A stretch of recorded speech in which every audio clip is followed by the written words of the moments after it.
Hi, I'm Callista. A few weeks ago, I lost my dad after he fought a long, difficult battle with his health. It's been really hard for me to accept that he's gone. Sometimes I catch myself wishing he could have met his grandchildren someday. That thought always leaves me with a heavy sigh because it's something that will never happen now. 6 years ago, when I was 33, I got married. It was one of the happiest days of my life, and on that special day, my dad and I made a promise to each other. We agreed that if I ever had a baby, I would tell him first. That was our little pact, something close to my heart. But sadly, I never got the chance to fulfill that promise, and it's one of my biggest regrets when I think about my dad. My dad's health took a turn for the worse about a year ago when he was diagnosed with his illness. From that moment on, I did everything I could to be there for him. I visited my childhood home more often than ever, spent hours sitting by his hospital bed with my mom, and made it a point to call or video chat with him as often as I could. Still, I sometimes wonder if I could have done more. I've caught myself whispering, was it enough? Did I do enough for him? My mom, who has always been my biggest support, would reassure me every time. Callista, you did everything you could. Your dad knew that and he was proud of you, she would say, trying to ease my guilt. One day, as we sat together in the living room, my sister Eulalia walked in, followed by a man who looked to be in his late 38s. I assumed he was a lawyer. This is Jack, the attorney, Eulalia said, introducing him. My mom quickly offered him a seat, and we all sat down. Eulalia, unable to hold back, immediately blurted out, "The lawyer said Dad left us a significant inheritance." I couldn't help but respond to her bluntness. "Eulalia, you know it's not all yours," I said. My words were sharp, and the mood in the room shifted instantly. Eulalia and I have always had a rocky relationship, and things only got worse during our dad's illness. She had refused to visit him, even though I tried so many times to get her to come and spend some time with him. Her attitude created a wall between us, and it only grew taller during those hard days. Looking back, I realized my words to her were a bit harsh, driven by my frustration and love for our dad. But Eulalia's reaction didn't help matters. "You're an adult. There's no need to be so stubborn," I told her. She snapped back, "I'm not being stubborn. Living in the city and traveling all the way to the countryside isn't as simple as you think. It's just a 3-hour drive," I argued. "Those 3 hours aren't just about time, Callista," she said angrily. "It costs money too. And money is important to me. I'm busy, so stop nagging me about it." That was the end of that conversation. I couldn't understand why she wouldn't make the effort to visit, even just once. It wasn't about the distance for me, it was about showing Dad that he mattered. This disagreement drove an even bigger wedge between us, and by the time Dad passed away, she still hadn't visited him. The tension in the room grew until the lawyer gently stepped in, suggesting we all take a moment to calm down. I took a deep breath and said, "I'm sorry." My apology seemed to ease the atmosphere a little. The lawyer then began to explain. "As I mentioned over the phone, I'm here to discuss your father's will." My mom, looking puzzled, asked, "When was this arranged?" The lawyer replied, "It was about a few weeks before he passed. Your husband contacted me and asked me to come to the hospital." "Did you draft the will there at the hospital?" my mom asked, clearly surprised. "Yes," the lawyer explained. "Your husband wanted to make sure everything was in order. The will was prepared in the presence of his primary doctor, and it was arranged that the doctor would notify me after his passing. That's why I contacted you now." The lawyer then pulled out a white envelope and placed it on the table. My heart sank when I saw the handwriting on it. "That's definitely Dad's handwriting," I whispered softly, holding back tears. Eulalia, looking impatient, crossed her arms and said, "Can we just get on with it? I don't have all day." The lawyer smiled slightly and opened the envelope. Inside, there was a single sheet of paper that listed what Dad had left behind. The inheritance included the house, some land, savings, and something surprising, a storage shed. Eulalia immediately perked up and, with a frustrated tone, asked the lawyer, "Wait, what about the farm?" The lawyer looked surprised. "The farm?" "Yes, the farm," Eulalia said. "Dad used to work on it as a hobby." I explained that our father had run a successful business in a nearby town for many years. But when he turned 50, he decided to slow down. He wanted to focus on his hobbies, including working on a small farm near our home. Dad even considered shutting down his company to free up more time for himself. This new mention of the farm added an unexpected twist to the conversation about his legacy. During my high school years, I remember Dad often talking about the importance of slowing down and enjoying life. My sister Eulalia, who was in college at the time, didn't agree with his laid-back attitude. She believed that hard work and ambition were the keys to success and didn't see the value in Dad's decision. However, both my mom and I were more worried about Dad's health, so we supported him wholeheartedly. "Don't worry about the money, Eulalia," Dad had told her back then. "We've saved enough to take care of everything." Eulalia eventually gave a hesitant nod, though she didn't seem fully convinced. Shortly after that conversation, Dad began winding down his business operations. True to his word, he focused on farming and started spending more time working the land near our home. "There's something deeply satisfying about working with the soil," Dad would often say, his face lighting up with joy as he talked about growing vegetables and tending to the earth. Seeing him so happy confirmed for me that we had made the right choice. But Eulalia still seemed unsure.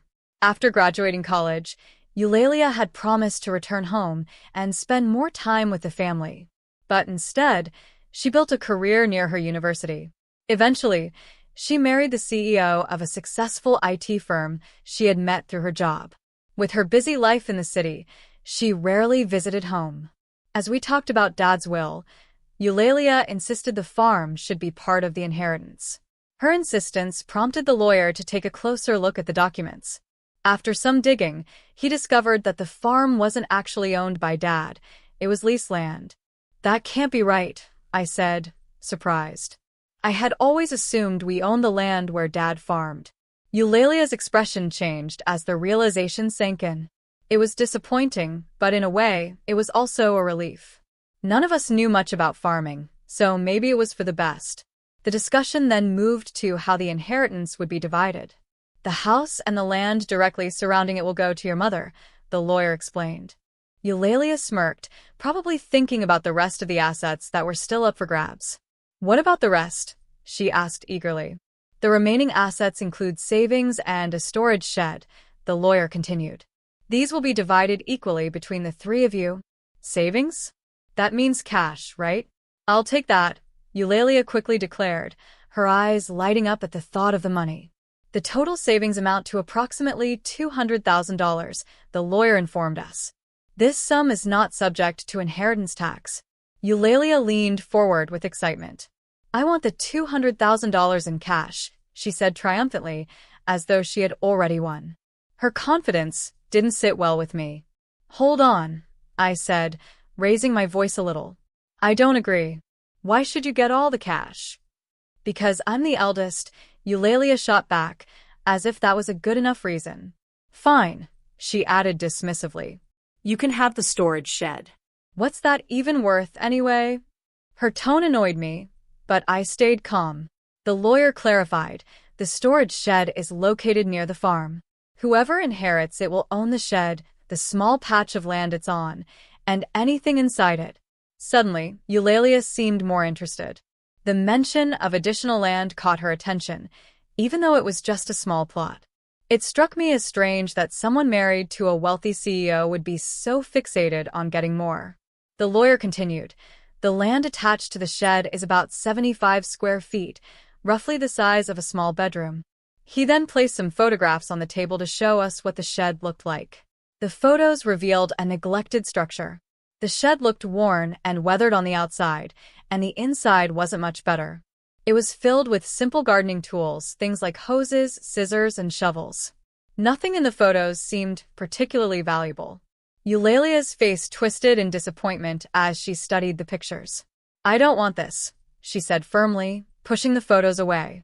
Her reaction didn't surprise me. The items in the shed had more sentimental value than monetary worth, and Eulalia clearly wasn't interested in sentiment. "Fine," she said, waving her hand dismissively. "You take the cash. I don't want anything to do with that rundown shed," Eulalia said firmly, her tone making it clear she was eager to distance herself from what she saw as a worthless piece of the inheritance. Hold on. That doesn't seem fair, I protested, realizing how unequal the division was. Eulalia had been quick to claim the $200,000 cash, which was clearly the most valuable part, leaving me with what she considered useless. Her confidence made me feel trapped, especially when my mom said, "As long as Eulalia doesn't complain later, I don't see any issue with this arrangement." Complain? Why would I? Eulalia said, sounding almost smug. She was more than happy to take the money and leave me with the neglected shed. I couldn't hide my dissatisfaction, but before I could argue further, Eulalia dismissed me with a sharp remark. "You care more about Dad than about money, right?" she challenged. Her words caught me off guard, leaving me momentarily speechless. Of course, I valued family over money, but the way she brushed aside my feelings made me feel unsettled and dismissed. In the end, my mom inherited the house and surrounding land. Eulalia walked away with all of Dad's savings, and I was left with the shed. Eulalia even signed a document agreeing not to dispute the inheritance division, laughing confidently as she did so. Her carefree attitude only added to my frustration. Later, I couldn't hold back my feelings any longer and confronted my mom. "Why didn't you support me?" I asked, feeling hurt and let down. "I did help," she insisted. "I made sure you got the shed." "But I'm not happy with just the shed," I argued, unable to see its value. "You might find something wonderful if you give it a chance," Mom said with quiet optimism. Her words planted a small seed of hope in me. Maybe she was right. Maybe there was more to the shed than I realized. After receiving the key from the lawyer, I decided to visit the shed. It was located near the field, about a peaceful 25-minute walk from our house along an overgrown rural path. The field, which Dad had leased until his health began to decline, now lay empty and untouched. The stillness of the area added a solemn, almost forgotten feeling to the walk. When I reached the shed, I stood in front of its worn exterior for a moment, hesitating. Then I unlocked the door and stepped inside. The air was thick with the smell of dust and disuse, and everything was covered in a fine layer of dirt. "Wow, this place hasn't been touched in ages," I muttered to myself. Despite the initial disappointment, I clung to the hope that I might find something of Dad's, a keepsake or a hidden treasure that would remind me of him.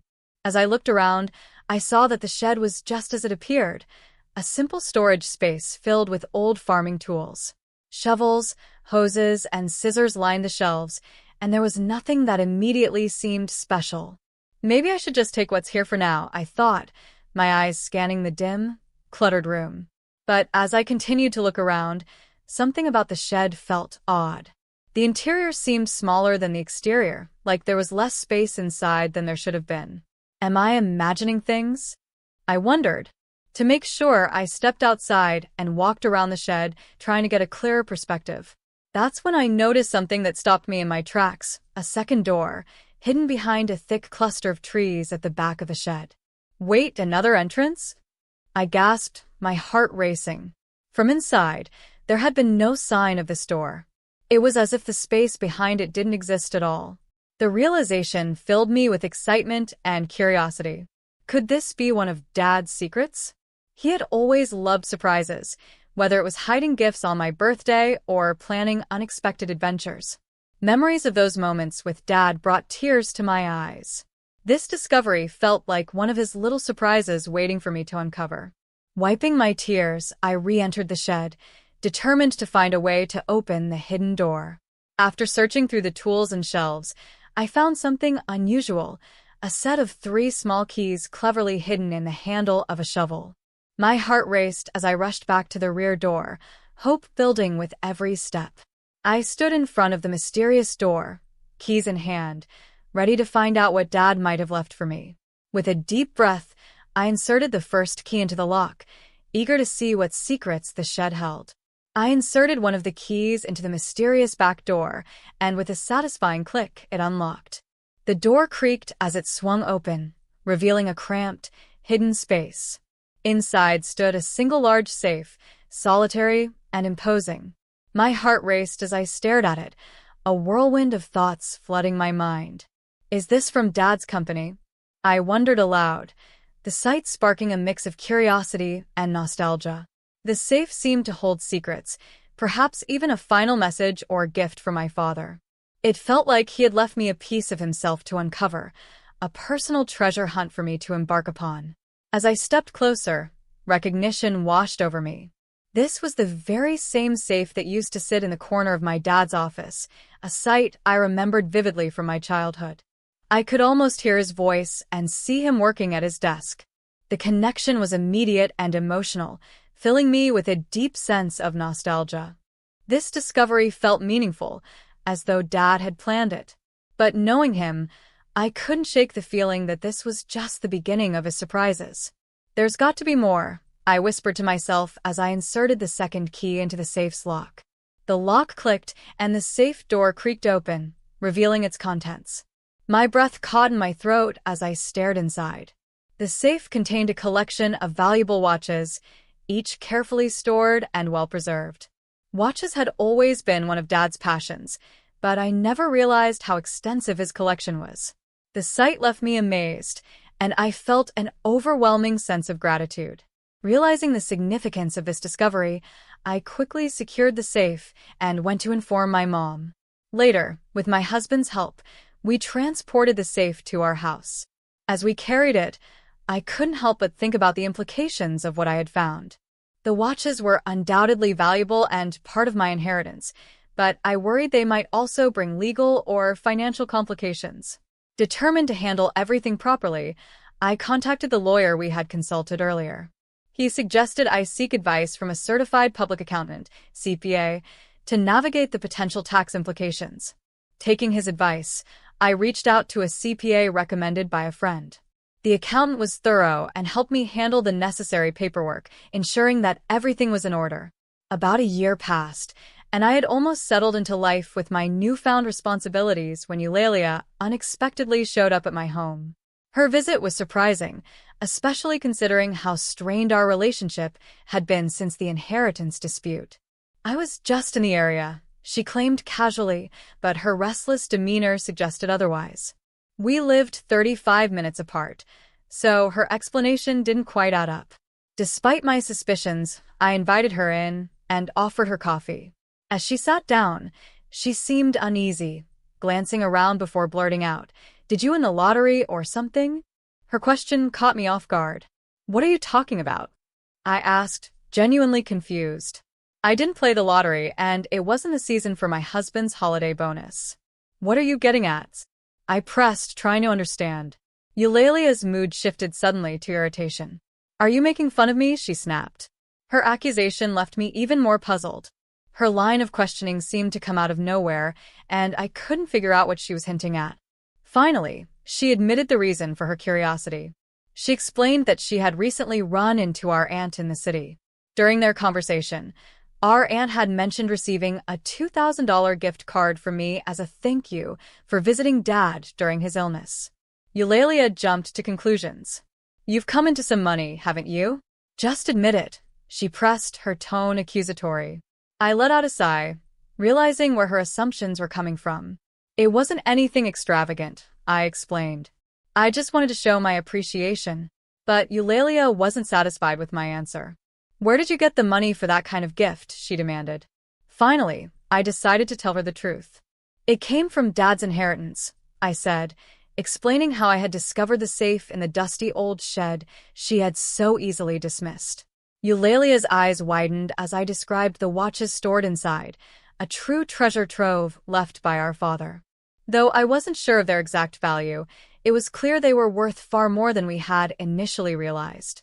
"Those watches," I said, "were part of Dad's passion. They're not just valuable. They hold sentimental meaning too." Eulalia seemed more intrigued than ever, but I knew this wasn't just about sentiment for her. "What about taxes?" she asked, her voice laced with suspicion. "That's already being handled," I replied calmly.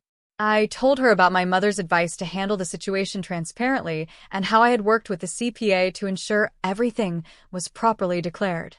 "Secrets have a way of coming out eventually," Mom had told me, and I took her words to heart. Eulalia didn't say much after that. She seemed to realize there wasn't much more to argue about. For me, the journey was about more than just the watches or their value. It was about discovering another side of my father, his love for surprises, his passions, and the thoughtful ways he had tried to connect with us even after he was gone. As Eulalia left that day, I couldn't help but feel a sense of closure. My father's legacy wasn't just about money or possessions. It was about the memories he left behind and the lessons he taught us about family, honesty, and appreciating life's little joys. When I first spoke with a certified public accountant (CPA) about the inherited watches, I learned they could help manage the valuation and tax responsibilities. After a detailed review, we discovered that the collection was worth an astonishing $500,000. The value left me stunned, but it also meant one thing was certain: inheritance tax would be due. The CPA's advice was straightforward: keep the watches that had sentimental value and sell the others to someone who would appreciate and afford them.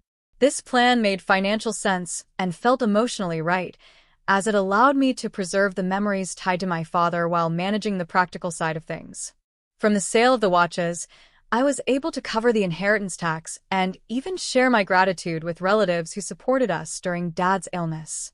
I gifted them thank you cards, some with gift cards included, as a small token of appreciation. This gesture, however, had unintended consequences. It was what had sparked Eulalia's curiosity and led to the events that followed. Among the keepsakes, I decided to hold on to Dad's pocket watch. Though it wasn't the most expensive item, it was rich in memories. Dad often carried it with him, and seeing it reminded me of his gentle smile and comforting presence. I shared the story of the pocket watch with Eulalia, hoping she would understand its emotional value. Eulalia's reaction, however, was lukewarm. She seemed far more interested in what I had sold than in what I had kept. She asked several questions about the remaining watches and the safe, her curiosity growing. When I explained that the safe was now at Mom's house and mentioned its connection to Dad's old business, Eulalia fell into a thoughtful silence. Her demeanor left me uneasy, but to my relief, she left without pressing further. Still, an unsettling feeling lingered, and later that night, my fears were confirmed. A panicked call from my mom jolted me and my husband awake. She urged us to hurry to her house, her voice trembling with fear. We rushed over, only to be greeted by flashing red lights and police cars parked outside. A crowd had gathered, their murmurs adding to the tension of the scene. Pushing through the group, I found my mother, who was visibly shaken. She explained what had happened. While preparing for bed, she heard unusual noises coming from inside the house. It sounded like someone was searching through her belongings. Terrified, and with no one else home to help, she escaped through a window to seek safety. While hiding outside, Mom saw the eerie glow of a flashlight moving through the house, confirming her worst fears. A burglar was inside. Panicked, she ran to the neighbor's house, and they called the police. When the authorities arrived, the intruder was revealed to be none other than Eulalia. She had decided to break into the house after hearing about the safe earlier that day. Her reckless actions had caused immense distress for Mom and the neighbor, who had no way of knowing her intentions. Caught off guard by the police, Eulalia panicked and tried to flee. Ironically, in her rush to escape, she collided with the very safe she had been searching for. The heavy object toppled over, trapping her beneath it. She screamed in pain, drawing everyone's attention. Paramedics were called, and Eulalia was rushed to the hospital with a leg injury. The whole situation left us in disbelief. Mom and I apologized to the police for the misunderstanding, but the chaos didn't end there. When I called Eulalia's husband to inform him of what had happened, I learned a shocking truth.